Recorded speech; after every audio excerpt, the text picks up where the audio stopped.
UFC 280 से पहले अभी प्रेस कॉन्फ्रेंस और इंटरव्यूज का दौर चल रहा है और ये दौर सबसे इंटरेस्टिंग है। कुछ ऐसे चुनिंदा चैनल्स हैं जिनके पास ये प्रिविलेज होती है कि वो दोनों फाइटर्स का इंटरव्यू ले सकें।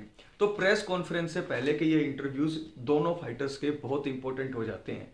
ऐसे में जब पहली प्रेस कॉन्फ्रेंस हुई अकेले अकेले की, उसमें क्या हुआ, चार्ल्स ओलिवेरा और इस्लाम मखाचेव ने क्या कहा, क्या क्या क्वेश्चन पूछे, 17 क्वेश्चन पूछे, उसकी वीडियो मैं आपके लिए बना चुका हूं। लेकिन अभी एक मसालेदार इंटरव्यू आया है, कहां से? बीटी स्पोर्ट्स से। बीटी स्पोर्ट्स ने दोनों का इंटरव्यू लिया है, सबसे पहले चार्ल्स ओलिवेरा का, फिर इस्लाम मखाचेव का। तो आज इस वीडियो में मैं आपको बताऊंगा बीटी स्पोर्ट्स के साथ क्या बात की चार्ल्स ओलिवेरा ने। और एक चीज बता दूं, इस इंटरव्यू में बहुत अलग बातें की है, यानी कि बहुत और चीजों के बारे में बात की है जो उसने पर्सनल इंटरव्यू में की थी।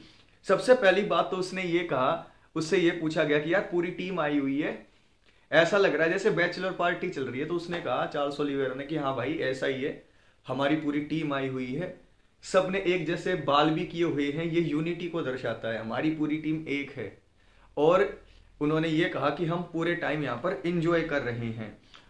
फिर उसने, चार्ल्स ओलिवेरा ने एक बहुत बड़ा खुलासा किया। चार्ल्स ओलिवेरा ने कहा कि पिछली बार मेरे साथ धोखा हुआ है, यानी कि जो वेइंग मशीन थी वो खराब थी, मैं कितना भी कोशिश करता हमेशा वो 200 ग्राम ज्यादा ही वजन दिखाती मेरा। तो पहले से ही मशीन खराब हो चुकी थी और मेरे साथ जो है मेरा टाइटल छीनकर नाइंसाफी की गई है।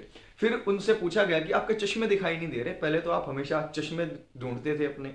तो उसने कहा कि मैंने 6 महीने पहले ऑपरेशन करा लिया है और अपनी आई साइट को ठीक करा लिया, यानी कि लेजर ऑपरेशन करवा लिया उन्होंने और उसके चश्मे हट गए हैं। वो बोलते थे कि पहले तो मुझे 3-3 लोग दिखाई देते थे, लेकिन अब मुझे बिल्कुल क्लियर दिखाई दे रहा है। तो इससे मेरी स्ट्राइकिंग एक्यूरेसी और इससे मेरा कॉन्फिडेंस बहुत ज्यादा बूस्ट हो गया है।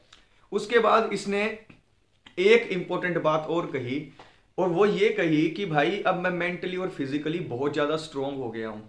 फिर उससे पूछा गया क्यों, रीजन क्या है? तो चार्ल्स ओलिवेरा ने कहा कि देखिए इसके पीछे रीजन ये है कि जब से मेरी डॉटर पैदा हुई है, यानी कि जब से मैं बाप बना हूं, तो मुझे रिस्पॉन्सिबिलिटी फील होने लग गई है कि जो मेरी बेटी है उसे सबसे बेस्ट एनवायरनमेंट मिलना चाहिए, मुझे उसके लिए कुछ ना कुछ करना चाहिए। तो मैं अब किसी भी चीज में क्विट नहीं करता और अब मैं ऐसा हो गया हूं जिसे हराना बिल्कुल नामुमकिन सा है।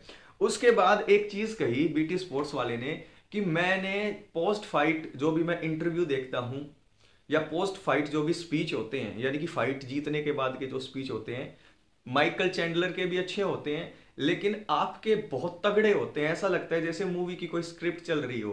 तो आप ये पहले से सोचकर आते हैं या ऑन द मोमेंट बोलते हैं? तो चार्ल्स ओलिवेरा ने कहा कि मैं ये ऑन द मोमेंट बोलता हूं, क्योंकि वहां पर इतना, मतलब कि मैं तीनों फाइट में अंडरडॉग रहा हूं, तो उसके बाद जो फीलिंग्स होती है मैं वो एक्सप्रेस करता हूं। तो उसके बाद उससे ये पूछा गया कि यहां पर आप क्या प्रिडिक्शन दे सकते हैं। तो यहां पर साफ इस्लाम मखाचेव को पहले राउंड में नॉकआउट करने की बात चार्ल्स ओलिवेरा ने कही। उसने कहा I am going to knock out Charles Oliveira in first round. उसने कहा कि मैं 12 साल में इवॉल्व हुआ हूं, ऐसा नहीं है कि मैं एक दिन में इवॉल्व हुआ हूं, ये जर्नी थी, मैं धीरे धीरे सीखता गया, अपने आप को बेटर करता गया, इवॉल्व होता गया। फिर उससे पूछा गया कि आप अपने आप को आज के टाइम का बेस्ट लाइट वेट मानते हो या best light weight of all time मानते हो? तो यहां पर चार्ल्स ओलिवेरा ने बहुत रिस्पेक्टेड आंसर दिया। उसने कहा कि देखिए बेस्ट लाइट वेट हमेशा एरा में होता है, यानी कि पहले जैसे बीजे पेन था, फिर हबीब था और अब मैं हूं। मैं पास्ट में जाके उन दोनों से फाइट नहीं कर सकता। मैं बीजे पेन से कैसे फाइट करूं, हबीब से कैसे फाइट करूं, वो रिटायर हो चुके हैं। तो देखिए सबका अपना एरा होता है, तब उनका एरा था, अब मेरा एरा है। किसी को भी मतलब उसने डिसरिस्पेक्ट नहीं किया। और लास्ट में जाते जाते कहा कि आप इस चीज को याद रखें, पहले राउंड में इस्लाम मखाचेव नॉकआउट है। तो ये बीटी स्पोर्ट्स के साथ चार्ल्स ओलिवेरा की बातचीत थी। और ये बीटी स्पोर्ट्स वालों ने ज्यादातर वो क्वेश्चन पूछे जो प्रेस कॉन्फ्रेंस में नहीं पूछे गए थे, क्योंकि देखिए कोई इंटरव्यू के लिए किसी को बुला रहा है, सेम वही क्वेश्चन पूछे तो मजा नहीं आता ना। तो इस तरीके से पूरे बीटी स्पोर्ट्स के इंटरव्यू की मैंने सिर्फ 5 मिनट में वीडियो बनाकर आपको दे दी। आपको मेरा काम पसंद आ रहा है और मुझे आप लोगों का रिस्पॉन्स पसंद आ रहा है, मेरा हौसला बढ़ाइए।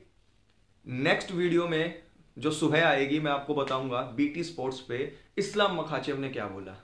फिर ऐसे ही वीडियोस आपके लिए आती रहेंगी। अगर आप लोग फैंस हैं यूएफसी के और आप अगर यूएफसी की वीडियोस हिंदी में देखना चाहते हैं तो उत्साह बढ़ाएं मेरा, सब्सक्राइब करें चैनल को और वीडियोस को लाइक करें। और आप मुझे बताइए कि ये जो बातें डिस्कस की है कि मशीन खराब थी या नहीं, फादर बनने के बाद कितना इंप्रूवमेंट हुआ है, 12 साल में उसने कितना इंप्रूव किया है। उसके अलावा क्या आपको लगता है कि जो उसने भविष्यवाणी की है बिल्कुल कॉन्फिडेंटली कि मैं पहले राउंड में नॉकआउट कर दूंगा, क्या पॉसिबल है ये? कमेंट बॉक्स में नीचे कमेंट करके जरूर बताएं। Thank you so much.